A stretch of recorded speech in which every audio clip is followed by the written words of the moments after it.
So this is my story. I I relocated from the Northeast New Jersey, 8, 9, 10 years ago. I came down to Florida with my girlfriend at the time. She was pregnant. I had about 100,000 in cash. I burned through that money my first year in Florida, and I had to get a security job for a building on the beach. I managed to secure an investor to invest in a transportation company, a foreign person from Venezuela invested, and I was able to build a company from our first truck to 25 trucks. So I was building a company for hauling freight, dry freight, refrigerated freight throughout the country. I did that for 5 years and I worked out of the house. My girlfriend gave birth to my first son and then a second son. So I had two kids at home. At some point, I got really tired of the business. I got burned out dealing with truck drivers and drivers stealing my tires, my fuel, and leaving trucks throughout the country when they got upset. So I told my partner at the time that I was done. I was so burnt out. This was the 10th, the 20th business I had started in my career. So I was a serial entrepreneur. And walking away from this business and, letting my partner down was devastating to me. And I did what most people do is, I got depressed and I said to myself I think I was 39 at the time. I said, I'm going back to school at 40. And nonetheless, I went back to school to become a nurse. So you can imagine my family, my friends, they never, they said, going to be a nurse. I mean, you've been in business, doing all these things for so many years. Because I was so hurt, because I was so devastated, so defeated. So at age 40, I went back to school to obtain an associate's degree in nursing. My logic at the time was that I could eventually become a nurse anesthetist. I said to myself, you know what? I could do this. I could earn six figures. I could travel with it. I could maybe earn 200,000. But here we are, age 40, two kids. It was tough because it was an associate's degree to begin. To become a nurse anesthetist, I would have to get a master's degree. So we're talking about years. So I went back to school and I did that for about a year and a half to get my associates. And right before, graduating with my associates, I broke up with my long-term girlfriend with two kids. We were together for 8 years. She left me and she took my kids, about 100 miles away from where I was at the time. So I had a house at the time.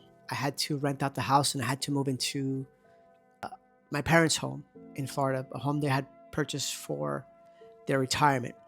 So now I was stuck in my parents' home and I needed to pass my NCLEX exam. And of course, I'm at the lowest point in my life. And I come across this internet thing, affiliate marketing. And for the first time, I become aware of what this is. And I become aware of the fact that you can make so much money selling something that's not yours, it's not your product. You don't have to build it, you don't have to design it. You could just make a commission or build a list, build an asset. And I said, wow, this is my ticket to coming back. This is how I'm going to come back. At the time, I knew that I was going to pass my NCLEX exam and start working and making about $24 an hour. That's about, $800, $900 a week. I knew I couldn't afford the child support, being on my own, all the things that you have to pay. I was just like, what am I going to do? I had committed to going back to school and I was by myself. So I refused to study for my NCLEX exam. I failed it twice. I sat through this exam for 6 hours each time. So imagine sitting for a 250 questions, 6 hours, critical thinking. And I sat through each test for 6 hours. It was devastating. I failed it twice. And I refused to study because I thought that my way out, and affiliate marketing was making money over the internet.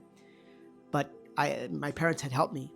I was staying in their home and everybody was counting on me. I had child support to pay. I had all these things that I had to get done. I had my house rented to somebody else. And you can imagine everything goes wrong when things go wrong, right?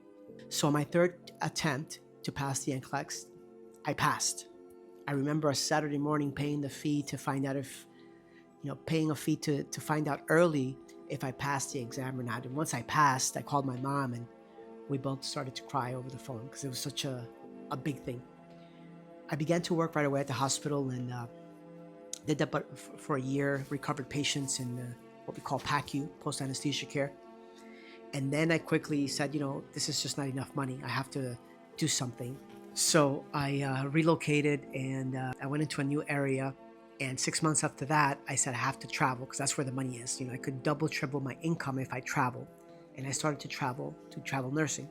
But I always had in the back of my mind this concept, and I'm still surprised today that most people don't know what affiliate marketing is and the potential, or that you could sell something, like your market becomes the whole world, which is such a big concept. Anyway, so I started to travel.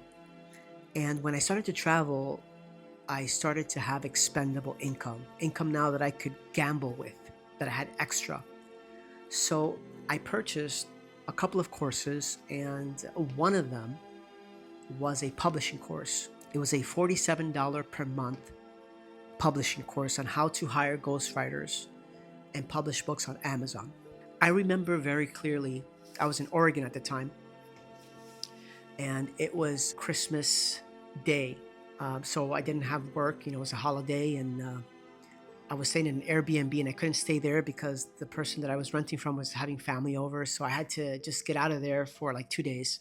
And I was sitting outside a McDonald's parking lot and taking my credit card and putting $5,000 into ordering books from ghostwriters, and the big gamble. I had created all this video documenting all this, which I can't find today. But I put $5,000 into ordering books, a lot of books, nonfiction books. And that's where it all began for me in Oregon years ago. So I started to publish nonfiction books in all these different niches, like dieting and just nonfiction, trading stocks and whatnot. And I figured out the algorithm for Amazon at the time, and I turned those books from ebooks to print on demand, and then later to audible.com. One of my YouTube channels, which I monetize, will show the success I had with that business. I made, I published hundreds of books. Most books maybe 20, 30,000 books. I have books that maybe 80,000, 90,000, 100,000. This business brought me to become financially independent. Now, while I was doing this, I went from an associate's degree in nursing. I got my bachelor's. I did this online while traveling. I got my master's in nursing leadership, and I got my doctorate degree while traveling the country, while working on my online business. So my routine was more like I would wake up at 4 in the morning. I would do schoolwork, mostly writing papers. I would go to work 10 hours, and then I would come home, and then I would work on my online business. So at some point, I was just working, as you can imagine, no life. At some point, I came to the realization that I was a quiet millionaire, still doing my thing. I was so, I'm talking about, this was for 7, 8 years, right? This grind. I realized that I was this quiet millionaire that I just didn't want to admit to myself, for whatever reason, that I didn't have to work anymore. And I started to travel internationally. I came to Indonesia for the first time and came back. And this is where I met my wife. This is where I got married. But it all started from this $47 per month course and by me taking action. So I know exactly where you are. I know exactly where you are. I hated taking orders from people at work, people who were trolls, people who took advantage of me because I was a traveler. They gave me the worst assignments. I was the last one to have lunch, all of those things. And there I was, making 30, 40,000 a month plus my salary, another 20. I was this quiet millionaire. And it was all because of this online business that I started. Now, I'm not doing that today, although I do make royalty income from books that I have. But what happened to me with that business with Amazon, I lost the business, but I never learned how to build an email list, how to build these skills, because Amazon has all the traffic. I didn't have to learn how to get traffic. I didn't have to learn how to build a list. It was a totally different business. But the potential of selling online is there. Most people don't realize it. And the importance of building an asset In my case, I build digital assets with books, but building a list as I'm doing now and building up these skills to continue my journey is how I got started. So I know where you are. I know your frustrations. I know that you want to leave your job. And the best advice I have is you don't have to leave your job. You could build something on the side.